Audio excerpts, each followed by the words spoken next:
वक्त सब कुछ सिखा देता है, लोगों के बिना रहना भी और लोगों के बिना जीना भी। दर्द भी उन्हीं को मिलते हैं जो हर रिश्ता दिल से निभाते हैं। मतलबी होना तो इंसान की फितरत है। बारिश रुक जाने के बाद तो छतरी भी बोझ लगने लगती है। अकेले हो तो विचारों पर काबू रखो, और सबके साथ हो तो जुबान पर काबू रखो। रुलाया ना कर हर बात ऐ जिंदगी, जरूरी नहीं सबकी किस्मत में चुप कराने वाले हो। आप कितने भी अच्छे इंसान क्यों ना हो, आप हमेशा किसी की कहानी में बुरे जरूर होते हैं। वक्त भी हैरान है, इतनी जल्दी तो मैं भी नहीं बदलता जितनी जल्दी हम लोग बदलते हैं। कोई तराजू नहीं होता रिश्तों को तौलने के लिए, परवाह बताती है कि ख्याल का पलड़ा कितना भारी है। किसी भी व्यक्ति की सहनशीलता एक खींचे हुए रबर की तरह होती है। एक सीमा से ज्यादा खींचे जाने पर उसका टूटना तय है। इतिहास कहता है कि कल सुख था, विज्ञान कहता है कि कल सुख होगा, लेकिन पता है धर्म क्या कहता है? अगर मन सच्चा और दिल अच्छा है तो हर रोज सुख होगा। आदत थी मेरी सबसे हंसकर बोलना, मेरा शौक ही मुझे बदनाम कर गया। श्री कृष्ण कहते हैं खोई हुई दौलत, भूली हुई विद्या फिर से लौट सकते हैं, पर क्या खोया हुआ समय कभी लौटता है? नहीं। सारी जिंदगी रखा है रिश्तों का भरम मैंने, लेकिन सच तो यह है कि खुद के सिवा कोई अपना नहीं होता। संसार में सुई बनकर रहे, कैंची बनकर नहीं। सुई दो को एक कर देती है और कैंची एक को दो कर देती है। व्यक्ति क्या है यह महत्वपूर्ण नहीं है, परंतु व्यक्ति में क्या है यह बहुत महत्वपूर्ण है। लोगों का मुंह बंद करवाने से अच्छा है अपने कान बंद कर, जिंदगी बेहतर बन जाएगी। श्री कृष्ण कहते हैं जीवन में समस्याओं से कौन घिरा रहना चाहता है? कौन कठिनाइयों से घिरा रहना चाहता है? कोई नहीं। आप भी ऐसा नहीं चाहोगे, तो ऐसा करने के लिए आप क्या करते हैं? ऐसा करने के लिए अधिकतर लोग कठिनाइयों से दूर भागते, समस्याओं से दूर रहते, और यही आप सबसे बड़ी भूल कर बैठते हैं। समस्या जंगली पशु के समान होती है, जिससे आप जितना दूर भागेंगे वो उतना ही विकराल रूप धारण कर लेगा और अंततः आपका अंत कर देगा। तो इस समस्या से कैसे बचा जाए? और इस समस्या का हल है कि आप अपने परिश्रम से, अपनी लगन से, अपनी दृढ़ता से समस्या का हल ढूंढना होगा। यदि नाविक को कुशल खेवैया बनना है तो वो शांत समुद्र में नहीं बन सकता, उसे तो तूफान का सामना करना ही होगा। श्री कृष्ण कहते हैं कि इतिहास गवाह है कि जिसकी बराबरी नहीं की जा सकती उसकी बदनामी शुरू कर दी जाती है। समय एक नदी की तरह है, हम एक ही पानी को दोबारा नहीं छू सकते। जो धारा बह चुकी है वह फिर कभी नहीं आएगी। संभल के रहो ऐसे लोगों से जिनके दिल में भी दिमाग होता है। कोई भी इंसान ऐसे ही अपने आप नहीं बदलता। जिंदगी में कुछ ऐसे हादसे हो जाते हैं जो इंसान को बदलने पर मजबूर कर देते। किसी ने एक संत से पूछा गुस्सा क्या है? संत ने बहुत अच्छा जवाब दिया, किसी और की गलती की सजा खुद को देना। वक्त के साथ चलना कोई जरूरी नहीं है, सच के साथ चलिए, एक दिन वक्त आपके साथ चलेगा। साइकिल और जिंदगी तभी बेहतर चल सकती है जब उसमें चैन हो। कुछ सच तो हम पहले से जानते थे, बस देखना चाहते थे कि लोग झूठ कहां तक बोल सकते हैं। जब इंसान का स्वार्थ पूरा हो जाता है तब वह आपसे मिलना तो दूर, आपसे बोलना भी छोड़ देता है। मुश्किल वक्त का सबसे बड़ा सहारा है उम्मीद, जो एक प्यारी सी मुस्कान देकर कानों में धीरे से कहती सब्र रख, सब अच्छा ही होगा। जरूरी नहीं हमेशा बुरे कर्मों की वजह से ही दर्द सहने को मिले। कई बार हद से ज्यादा अच्छे होने की कीमत चुकानी पड़ती है। किस्मत और हालात दोनों जब साथ ना दे तो उनकी भी सुननी पड़ती है जिनकी कोई औकात नहीं होती। कोशिश आखिरी सांस तक करनी चाहिए, या तो लक्ष्य हासिल होगा या अनुभव। कहते हैं कि प्यार की शुरुआत आंखों से होती है। यकीन मानो प्यार की कीमत भी आंखों से ही चुकानी पड़ती है। श्री कृष्ण कहते हैं आपने पौधों को सींचते हुए देखा होगा, या आपने खुद भी पौधों को सींचा होगा, और आप भी ये कार्य प्रतिदिन करते होंगे। जब आप पौधे को जल देंगे तभी यह फलित होगा, इनमें से फूल निकलेंगे, इनकी सुंदरता बढ़ेगी। परंतु प्रतिदिन यह कार्य करने के पश्चात भी हम इससे एक महत्वपूर्ण सीख लेना भूल जाते हैं। हम कभी पौधों के पत्तों पर, उनकी डालियों पर, उनके फूलों और फलों पर जलधारा नहीं डालते, उन्हें धोते नहीं, परंतु फिर भी वह पनपते हैं, क्योंकि पौधों का जड़ ही सफलता का मूल है। यदि आप एक बार में अनेक कार्य करने जाएंगे तो आपको एक कार्य में भी सफलता नहीं मिलेगी, परंतु यदि आप बुद्धिमता से, दृढ़ मन से एक कार्य साधेंगे तो एकाएक स्वतः ही सारे कार्य सफल हो जाएंगे, जो आपका मूल है, जहां से आपको सिंचाई मिल रही है। यदि आपने उसी जड़ को छोड़ दिया तो एक सूखे पौधे की भांति आप भी सूख कर गिर जाएंगे और अपना अस्तित्व खो बैठेंगे। श्री कृष्ण कहते हैं, अच्छे लोग हमेशा साथ रहते हैं, दिल में भी, शब्दों में भी, दुआओं में भी। किसी के बारे में सब कुछ जान लेना उसे फिर से अजनबी बना देते हैं। पछतावा ना कीजिए, क्योंकि बीता हुआ समय अच्छा था तो वह यादगार है, और यदि बीता हुआ समय खराब था तो एक अनुभव है।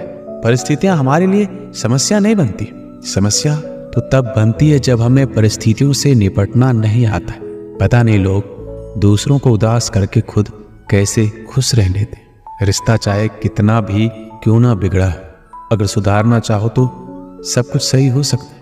रुलाते तो सभी हैं, लेकिन अगर कोई तुम्हारे लिए खुद रो पड़े तो उसे कभी खुद से दूर मत होने दे। इंसान कब बदल जाता है पता ही नहीं चलता, और हम ये सोचते रह जाते हैं कि आखिर हमने गलती कहाँ की है। जिंदगी में 3 लोगों को कभी मत भूलना। एक तो वो जो मुसीबत में साथ देते, एक वो जो मुसीबत में साथ छोड़ देते, और एक वो जो मुसीबत में आपको डालते।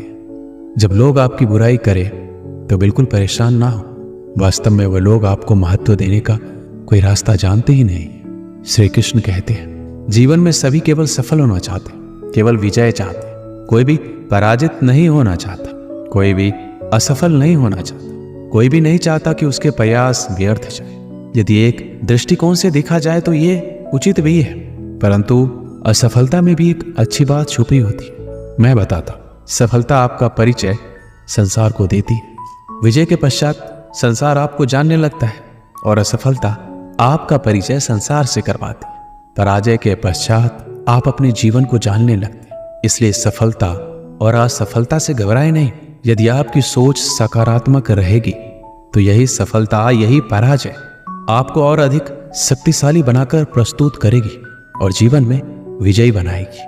श्री कृष्ण कहते हैं, तारीफ एक ऐसा चंदन है जिससे दूसरों को लगाए तो आपके हाथ अपने आप महकेंगे। समझने वाले तो खामोशी भी समझ लेते, और ना समझने वाले तो जज्बातों का भी मजाक बना देते। जो आपकी खुशी में अपना दर्द भूल जाए, उस इंसान से ज्यादा आपको कोई प्यार नहीं कर सकता। ये जिंदगी तमन्नाओं का गुलदस्ता ही तो है, कुछ महकती है, कुछ मुरझाती है, कुछ चुप जाती। खुद को अच्छा बना लीजिए, दुनिया से एक बुरा इंसान कम हो जाएगा। भरोसा सब पे करो, लेकिन सावधानी के साथ, क्योंकि कभी कभी खुद के दांत ही जीव को काट लेते हैं। जिंदगी की रफ्तार बहुत तेज है, सुबह का दुख शाम को पुराना हो जाता है।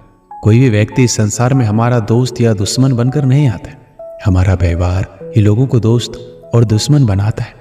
सबसे मुश्किल रास्ता वह है जिस पर आपको हमेशा अकेला चलना पड़ता है, और असल में वही रास्ता जिंदगी में आपको मजबूत बनाता है। बड़ों का दिया हुआ आशीर्वाद और अपनों की दी हुई शुभकामनाओं का कोई रंग नहीं होता, लेकिन जब ये रंग लाते हैं तो जीवन में रंग भर जाते हैं। श्री कृष्ण कहते हैं, कभी कभी हमें लगता है हमारे अपने, हमारे हितैषी, हमारे माता पिता को हमारे मन की बात ही नहीं समझ आ रही है, जैसे उन्हें हमारे हर कार्य, हर निर्णय में खोट दिखाई दे रहा, और ऐसे में हम विद्रोह कर बैठते। ऐसी अवस्था में हमें वही अच्छा लगने लगता है जो हमारे मन की बातों का समर्थन करे। हम उसे ही अपना हितैषी समझ लेते, परंतु जो आपसे मीठी बातें कर रहा हो वो आपका हितैषी है। यह आवश्यक नहीं है। कुछ विषैले फूल बड़े सुंदर दिखते, कुछ विषैले फल असाधारण रूप से बड़े स्वादिष्ट होते हैं, और ये भी आवश्यक नहीं कि हमारे रोगों का निदान करने वाली औषधि सदी मीठी हो। इसलिए विष और औषधि में अंतर को परखने का प्रयास करें। हो सकता है जो आपके हित की बात कर रहा हो वो आपको संकट के गर्त में ले जा रहा हो। श्री कृष्ण कहते हैं कि बात बात पर आवेश में ना आए। हो सकता है कि आपके माता पिता की कड़वी बातों में आपका हित छिपा हो, और माता पिता को भी प्रयास करना चाहिए। यदि उनकी संतान अनुचित निर्णय ले रही है तो उसके अनुचित होने का बहाना प्रेम से समझाना है, दबाव और शासन से नहीं, क्योंकि कभी कभी कटु शब्द और कटु वचन अनुचित निर्णय को और पक्का कर देते हैं। श्री कृष्ण कहते हैं, पानी समंदर में हुई आंखों में गहराई दोनों में होते हैं। खुशी के लिए काम करोगे तो खुशी नहीं मिलेगी, मगर खुश होकर काम करोगे तो खुशी जरूर मिलेगी। कुछ रिश्ते बस निभाने के होते हैं और कुछ जताने के लिए। खुशियों का कोई रास्ता नहीं है, खुश रहना ही रास्ता है।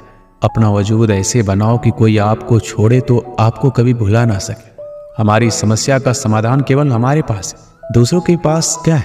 दूसरों के पास तो केवल सुझाव है। जीवन में प्रयास सदैव कीजिए। लक्ष्य या अनुभव दोनों ही अमूल्य है। अहंकार की बीमारी शराब जैसी होती है, खुद को छोड़कर सबको पता चलता है कि इसको चढ़ गई, बस सिर्फ हंसते रहो। दुनिया वाले सोचते ही रहेंगे कि इसको कौन सा सुख मिल गया। सफलता की पोशाक कभी तैयार नहीं मिलती, इसे बनाने के लिए क्या जरूरी है? मेहनत का हुनर। खुश रहना चाहते हो तो 5 बातों पर ध्यान दो। पहला, बीते हुए वक्त को भूल जाओ। दूसरा, वर्तमान में जियो। तीसरा, भविष्य की चिंता ना करो। चौथा, खुद की तुलना दूसरों से करना बंद कर दो। और पांचवा, अपने काम को टालना बंद करो। ये आवश्यक है। श्री कृष्ण कहते हैं, हम सभी बचपन से ये सुनते आए हैं कि अच्छे मित्र हमारे जीवन को पूर्णतः परिवर्तित कर सकते हैं। परंतु कौन? जिनसे आप प्रश्न पूछें और वो मित्र बिना किसी पक्षपात के, भय रहित होकर, बिना किसी लालच के आपको उचित उत्तर दें। परंतु सबके समक्ष ये समस्या आ जाती है कि आज के समय में ऐसे मित्र मिलना दुर्लभ है। वो तो होते ही नहीं।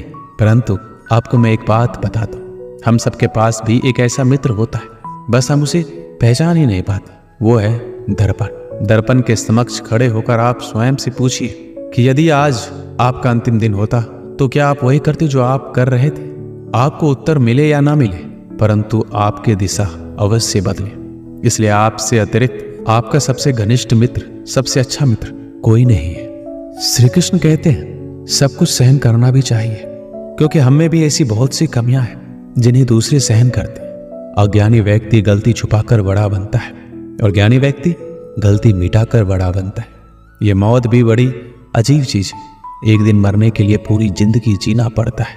किस्मत हमारे हाथ में नहीं, पर फैसले तो हमारे हाथ में है। किस्मत हमारे फैसलों को नहीं बदल सकती, पर फैसले हमारी किस्मत बदल सकती है। हर चीज अपने वक्त पर। बस एक प्यार है जो कभी बूढ़ा नहीं होता। जीवन में ज्यादा रिश्ते होना जरूरी नहीं है, जो रिश्ते हैं उनमें जीवन होना जरूरी है। सच के लिए लड़ने का हुनर सीख लो, क्योंकि कुछ सांपों के डर से शेर जंगल छोड़कर नहीं जाते। ये जिंदगी है, यहाँ पीठ पीछे छुरा मारने वालों को निर्दोष और भरोसा करने वालों को दोषी मानते। श्री कृष्ण कहते हैं, हम सब शीघ्र ही सफलता चाहते हैं, ढेर सारी संपत्ति और सुख चाहते हैं। ऐसे में हम कई बार छोटे मार्गों को चयन कर लेते हैं, वो मार्ग जिनमें परिश्रम नहीं होता, जिनमें होता है तो केवल छल, कुटिलता और भाग्य का सहारा। जैसे कि जुआ। कोई जुए के खेल में धन लगाता है, कोई दांव लगाता है और ये भूल जाता है कि जुआ एक ऐसा दलदल है जिसमें एक बार गिरो तो सर्वनाश से पहले निकलना असंभव है। यदि आप जीतते हैं तो जीतने की भूख बढ़ जाएगी। यदि आप कुछ हार बैठे तो उसे पुनः पाने के लिए आप फिर से खेलेंगे। मनुष्य को यह आभास ही नहीं होता कि अपनी संपत्ति के साथ वो अपनी मानवता, अपने संस्कार, अपने धर्म और अपना उत्तरदायित्व सभी जुए की भेंट चढ़ा देते।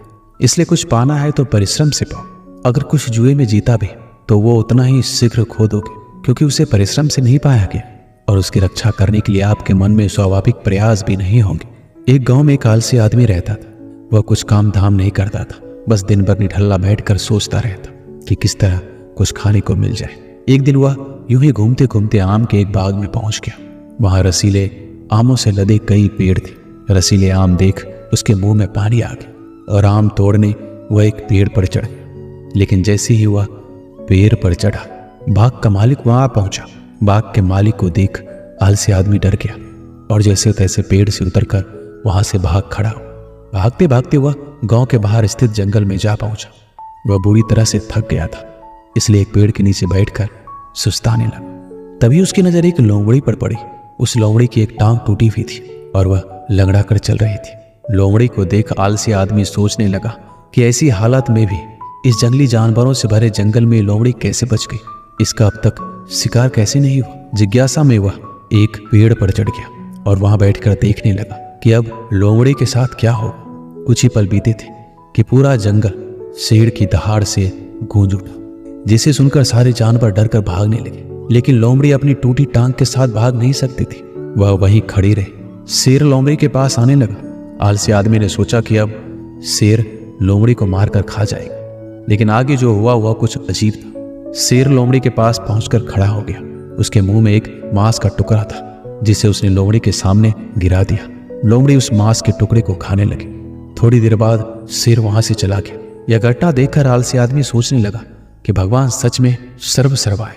उसने धरती के समस्त प्राणियों के लिए, चाहे वह जानवर हो या इंसान, खाने पीने का प्रबंध करके रखा। वह अपने घर लौट आया। घर आकर वह 3 से 4 दिन तक बिस्तर पर लेटकर प्रतीक्षा करने लगा कि जैसे भगवान ने शेर के द्वारा लोमड़ी के लिए भोजन भिजवाया था, वैसे ही उसके लिए कोई ना कोई खाने पीने का सामान ले आएगा।